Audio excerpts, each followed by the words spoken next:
Assalamualaikum warahmatullahi wabarakatuh, sahabatku, saudaraku semua.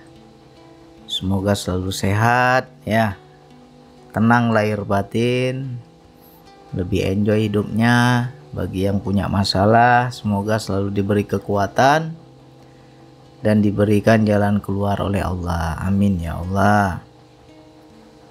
Jadi ini kita ngopi-ngopi lagi, cerita-cerita kehidupan ya. Ini cerita realita yang terjadi dalam hidup. Mudah-mudahan bisa dipetik, diambil manfaatnya untuk kita semua. Amin ya Allah. Jadi ada sebuah pertanyaan dari Pak Sucipto ya. Ini termasuk berani nih, bercerita kisah hidup begini terlalu berani. Tapi bagus, orang yang berani bercerita begini ya tandanya jiwa yang nol ego ya. Ya mudah-mudahan melalui lisan ini Allah berikan petunjuk. Amin ya Allah. Jadi Pak Sucipto bertanya, Assalamualaikum Bang Andi, nama saya Sucipto. Tolong beri saya sedikit penjelasan tentang yang saya alami dalam hidup saya. Dalam hati saya ingin sekali membantu orang tua dan orang yang tidak mampu, tetapi terkendala oleh ekonomi yang kurang memungkinkan. Apa boleh saya bantu orang lain dengan jalan yang salah? Karena selama ini saya hidup amat susah. Tetapi yang ekonomi cukup pun saat ini diminta bantuan pun tidak mau membantu, tidak bisa membantu. Jadi dalam hati saya ingin sekali berbuat, tapi tidak disetujui istri saya. Karena diam-diam selama ini sudah saya lakukan jual sabu buat bantu yang lemah, janda miskin, dan temannya yang lakinya di penjara. Gimana hukum agama yang saya buat selama ini? Dan selama ini saya memang seorang pecandu narkoba. Tapi tidak ada yang percaya, kalaupun ada hanya sedikit, kecil. Niat saya mau berubah. Dan gimana juga hukumnya bagi orang yang saya mintai tolong padahal memang benar-benar untuk hidup, tapi mereka selalu curiga hanya buat narkoba. Tolong beri saya penjelasan Bang Andi karena amat sakit terasa di hati ini. Lalu dia komen lagi selanjutnya, dan selama ini saya sering menangis, kenapa harus saya yang alami? Saya hampir nggak kuat Bang Andi, karena saya sempat mau bunuh diri. Tapi saya pun nggak tahu kenapa juga Tuhan masih beri saya hidup sampai sekarang. Nah ini sudah parah kali nih ya. Bantingan Allah udah, kalau orang udah sampai putus asa mau bunuh diri itu udah parah kali bantingannya berarti. Waalaikumsalam warahmatullahi wabarakatuh Pak Sucipto ya. Ini saya nggak tahu ini apa benar kisah nyata atau kisah temannya atau kisah saudaranya ya. Ya kalaupun memang ini kisah nyata benar-benar dialami Pak Sucipto saat ini, ya mudah-mudahan bisa berubah ya. Jadi kita di sini harus pahami, banyak orang terjebak, banyak orang itu salah tempat untuk berlari. Ya kan? Salah tempat untuk berlari. Ketika kita dikasih suatu permasalahan hidup, kemana kita larinya? Kemana kita mengadu? Kemana kita melangkah? Banyak orang dikasih ujian oleh Allah, dikasih bantingan hidup, dikasih kesulitan, kesusahan. Jadi tapi dia nggak paham kemana tempat berlari. Bukannya dia mengadu kepada Allah, tapi tambah kufur, tambah jauh ya. Makanya sering itu kita dengar banyak ulama-ulama kita bilang ya, kemiskinan itu rawan kekufuran. Jadi kita itu hidup harus lebih baik. Miskin itu kan gak selamanya miskin. Tidak semua orang miskin dia itu susah. Tapi saya miskin susah Bang, ya berarti itu azab, berarti itu hukuman, berarti itu cambukan, berarti itu panggilan. Kemari wahai hambaku, mendekat padaku, kata Allah. Tidak ada seorang makhluk pun yang bisa menolong kamu kecuali aku. Makanya datanglah ke sini. Datang kita larinya ke narkoba. Itu orang-orang yang salah tempat untuk berlari. Ya. Dikasih masalah, dibikin kita stres, dibikin kita kecewa, dibikin kita banyak beban pikiran. Akhirnya apa? Masuk bisikan setan. Kalau kau mau tenang, narkoba aja kau, katanya. Akhirnya kita salah tempat berlari. Seharusnya ya kita lebih mendekat kepada Allah kalau mau tenang. Ketika kita dikasih ketakutan dalam hidup, kemana kita larinya? Makin jauh dari Allah atau makin dekat kepada Allah? Selama ini kita merasa mampu, merasa bisa. Jadi kalau dibilang ya, di sini yang kita terjebak. Ya, nggak tahan hidup susah, bang. Aku susah, bang. Banyak yang harus aku tolong, bang. Orang tuaku, adik-adikku, anakku, istriku, belum lagi orang-orang terdekat di sekitarku. Aku ndak tolong, bang. Tapi Allah tidak memberikan kemampuan. Akhirnya kita cari jalan pintas, sok-sok jadi Robin Hood, ya. Melakukan sesuatu yang tidak diridhoi Allah, terus kita merasa jadi pahlawan. Kalau ditanya hukum, ya nggak usah tanya saya. Diri kita sendiri sudah tahu hukumnya apa, ya kan? Pak Sucipto nggak usah tanya ke saya. Di diri Pak Sucipto sudah ada itu jawaban. Mengenai halal haram, salah benar, itu sudah ada semua di diri kita. Cuman banyak kita memungkiri, tidak mau menjalankan. Ya, kita sudah tahu memakai narkoba itu haram, ya, tapi masih kita lakukan. Kita sudah tahu jual narkoba itu haram, masih kita lakukan. Iya kan? Ini jual narkoba, bantu janda lagi, bantu orang miskin lagi. Itu namanya sok pahlawan. Seharusnya kita jadi pahlawan untuk diri kita sendiri. Keluar dulu kita dari masalah kita sendiri. Kita sendiri harus benar, baru kita bisa tolong orang lain. Ya, jangan sok jadi pahlawan di dunia ini. Banyak kan dalam kehidupan nyata itu banyak. Sering derma, biar dianggap dermawan, biar dianggap ahli sedekah, tapi uangnya uang korupsi. Banyak itu dalam kehidupan. Dia tahu itu uang haram, uang gak bener, tapi dia merasa pahlawan. Nah, itulah tipu daya setan itu ya. Tipu daya setan. Kalau ditanya hukumnya, ya haram. Kita udah tahu semua hukumnya haram. Walaupun kita pakai untuk kebaikan, bang. Saya banyak bantu anak yatim, bang. Banyak saya bantu ke panti asuhan, bang. Banyak saya bantu ke panti jompo. Banyak saya bantu janda susah. Tapi uang mencuri, uang begal, uang jual narkoba. Hukumnya bagaimana, bang? Ya hukumnya haram, gak diterima di sisi Allah. Paling yang kita dapatkan ya hanya pujian makhluk. Ya, kepada orang-orang yang sering kita tolong, mereka akan memuji-muji kita. Wah, si Fulan tuh baik tuh, sering dia bantu saya. Orang itu gak tahu itu uang sabu. Orang itu gak tahu itu uang haram. Ya. Nama kita harum di hadapan makhluk, tapi namamu tercela di hadapan Allah.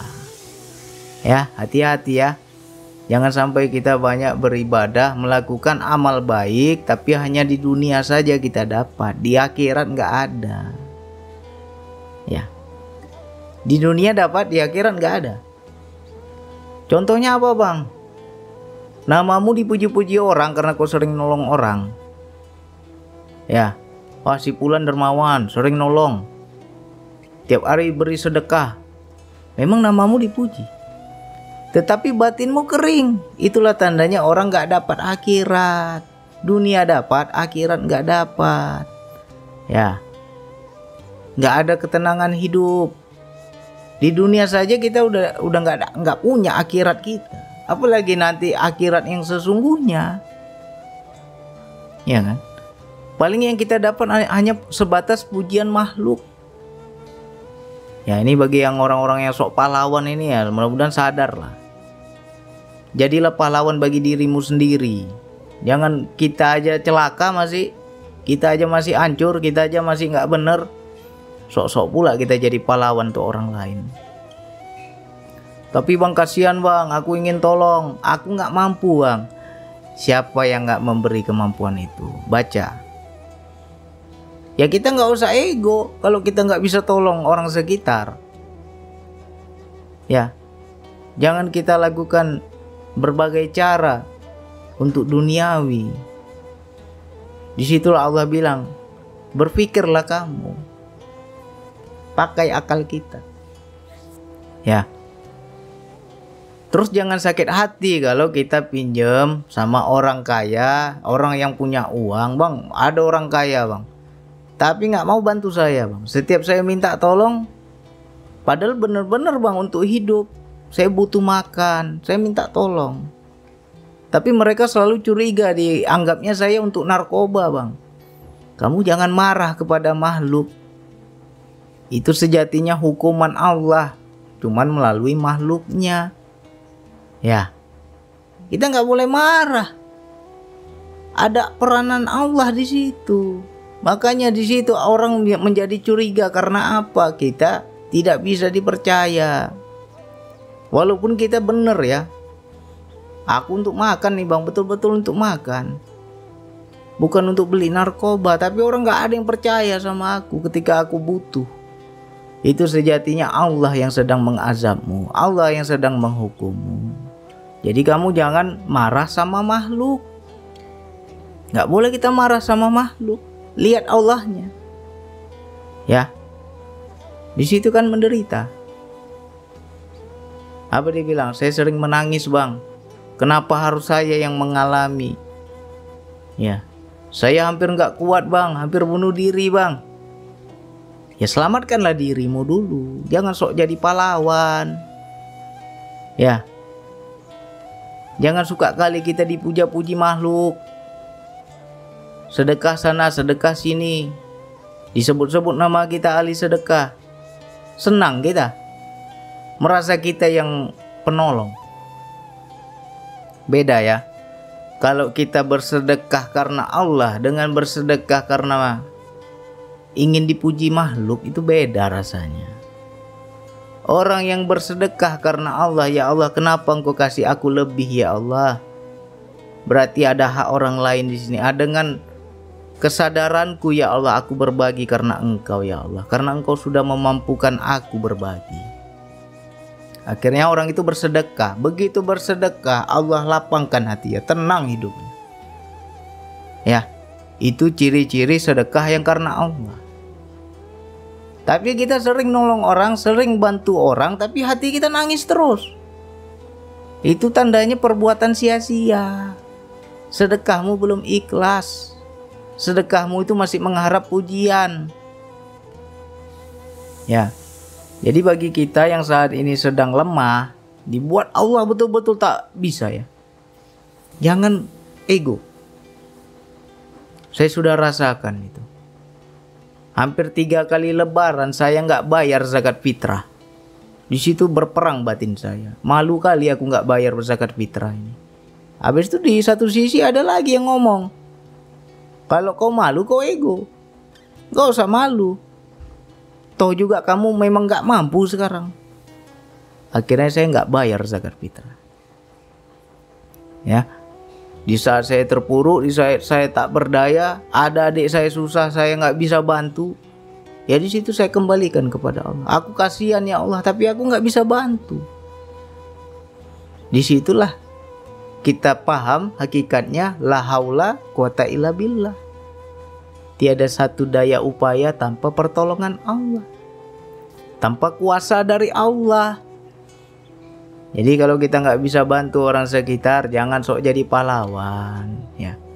Ini pahit-pahit aja saya ngomong. Dan itu juga kita jangan hanya memikirkan pahlawannya, kok kita pikirkan juga dampaknya. Bang, saya selama ini pecandu narkoba. Habis itu saya jual narkoba bang, jual sabu bang. Dampaknya itu Ya, pikirkan dampaknya ketika kamu jual sabu kepada orang lain, jual narkoba kepada orang lain. Orang tersebut juga jadi candu. Setelah dia candu, dia mencuri. Setelah dia candu, dia berbuat berbagai cara mencari uang yang gak diridhoi Allah. Sejatinya itu berlipat-lipat itu dosa kita itu. Ya, makanya hati-hati nih. Makanya di negara luar itu banyak itu pengedar narkoba itu dihukum mati. Wajar itu dihukum mati, karena merusak umat.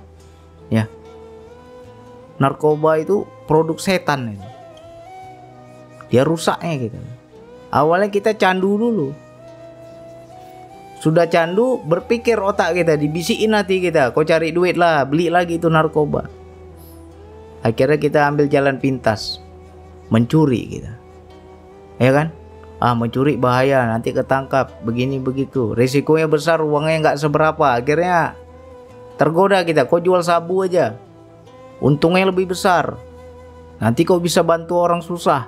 Itulah tipu daya setan yang sangat halus. Ya. Jadi kalau kita seorang istri, bagi seorang istri yang tahu suaminya jual narkoba, lapor polisi itu. Ya, biar masuk rehabilitas dia itu. Jangan mau terima uangnya itu. Sedikit saya cerita, ini pengalaman nyata juga. Kisah sahabat saya. Ya. Awalnya dia juga pecandu narkoba, isap sabu. Ketika ditanya, apa tujuan kamu memakai sabu? Dia bilang untuk menenangkan pikiran. Banyak kali masalah kehidupan, biar tenang pikiran. Akhirnya dia konsumsi sabu. Begitu sudah konsumsi sabu, jadi kecanduan. Ya, jadi penagih, ketagihan. Di situ masuk bisikan. Kau jadi pengedar aja, kau jual sabu aja, nanti banyak uangmu. Kau nggak mikir lagi untuk mendapatkan sabu. Ya kan? Jadi pengedar. Sudah jadi pengedar, di situ makin parah dia kecanduannya, di situ kena sarafnya. Istilahnya apa ya? Halusinasinya itu tingkat tinggi. Banyak masuk bisikan-bisikan di dalam diri, bisikan-bisikan setan, perintah-perintah dalam diri, disuruh ini, disuruh itu, dan dia nggak sadari bahwa itu setan yang ngomong. Dia merasa punya suatu kelebihan, bisa mengetahui sesuatu yang gaib. Ya, ini bukan karena nuntut ilmu, tapi karena narkoba ini. Saya tanya, kamu ada berguru? Enggak. Tapi karena narkoba dia merasa mendapatkan suatu kelebihan, bisa mengetahui yang gaib. Ya. Ketika ada orang datang, dia sudah tahu apa niat orang itu datang. Karena dia dapat bisikan. Dan sering benar, sering kejadian, sering betul. Dapat bisikan, langsung dia lihat ke depannya, terjadi. Besok dapat bisikan lagi, terjadi. Dapat bisikan lagi, terjadi. Dan di situ dia menjadi ketergantungan dengan bisikan-bisikan. Ya. Pada suatu masa datang lagi bisikan itu, ngomong di dirinya, ngomong di hatinya. Dia bilang apa? Kau pulang sekarang, istrimu lagi selingkuh itu katanya. Jadi dia berinteraksi dengan dirinya sendiri. Dia bilang, nggak mungkin lah istriku selingkuh. Kalau nggak percaya pulanglah sekarang. Istrimu lagi di kamar mandi itu, baru siap bersetubuh itu. Lagi mandi dia sekarang, udah selesai. Buru-buru dia pulang. Begitu dia pulang, benar ternyata istrinya itu baru keluar dari kamar mandi. Ya, baru selesai mandi lagi pakai anduk itu. Istrinya lagi hamil besar. Di situ dibisikin oleh setan. Ya. Dan dia menjadi percaya bahwa bisikan itu benar. Itulah tipu daya setan. Apa yang terjadi? Dia ambil pisau mau dia tusuk istrinya, padahal istrinya lagi hamil besar. Untung aja ada saudaranya, tetangganya yang datang karena dengarnya ribut-ribut. Cepat-cepat dia ambil pisau itu, nggak jadi dia menikam istrinya. Itulah efek sabu, ya. Jadi hati-hati. Kalau ada saudara kita, anak-anak kita pakai sabu tuh hati-hati. Halusinasinya tingkat tinggi. Dah. Ini gimana nih? Makin lama makin parah ini. Sahabat saya ini. Akhirnya apa? Orang tuanya sendiri yang lapor kepada polisi. Akhirnya ditangkap deh, disergap deh. Disergap, masuk rehabilitas. Akhirnya setelah sekian lama dirawat, alhamdulillah sembuh, normal. Ya. Jadi orang-orang yang seperti ini yang harus diselamatkan dulu, jangan sok jadi pahlawan. Ya. Jadi untuk Pak Sucipto, dari kisah ini nanti dampaknya luar biasa. Jangan sampai seperti sahabat saya banyak bisikan. Ya. Jangan karena sakit hati kita jadi tambah durhaka, tambah berdosa, ya. Kalau dibilang, "Bang, aku nggak tahan hidup susah," bukan kamu yang nggak tahan. Nafsumu terlalu besar. Sehingga dengan nafsu itu kita berbagai cara kita lakukan. Di saat kita terpuruk, di saat kita putus asa, di saat kita tak berdaya, di saat kita sering menangis, "Bang, aku udah gak kuat bang, aku sering nangis bang, aku udah gak kuat hidup bang, aku rasanya mau bunuh diri bang." Itu tandanya Allah sedang panggil. Kita harus paham ke situ. Susah kan kamu kan? Setiap kali kamu mencoba lari dari masalah, kamu gak dapat juga itu yang namanya ketenangan. Susah kan? Kesini datangnya. Itu Allah sedang ngomong. Kesini datangnya. Jangan kamu berusaha merasa bisa menyelesaikan masalah. Ya. Ini luar biasa nih. Orang yang di posisi ini luar biasa. Bantingan kejiwaannya. Mungkin bisa jadi ya. Saya pengedar narkoba bang. Uang saya banyak. Harta saya gak pernah kurang. Ya, yang kau senangi hanya dagingmu saja, tapi batinmu menderita. Palsu itu, kesenangan yang palsu. Ya, hidupmu penuh ketakutan. Berubahlah, berubah. Ya, saya pahit-pahit aja ngomong ini. Biar jiwa itu sadar, biar jiwa itu dengar. Pahit-pahit aja saya. Jadi jangan sok jadi pahlawan. Sok-sok jadi Robin Hood, pahlawan kesiangan di siang bolong ya kan. Kalau nggak mampu ya sudah berserah, aku nggak mampu ya Allah. Bukan aku nggak mau tolong orang itu.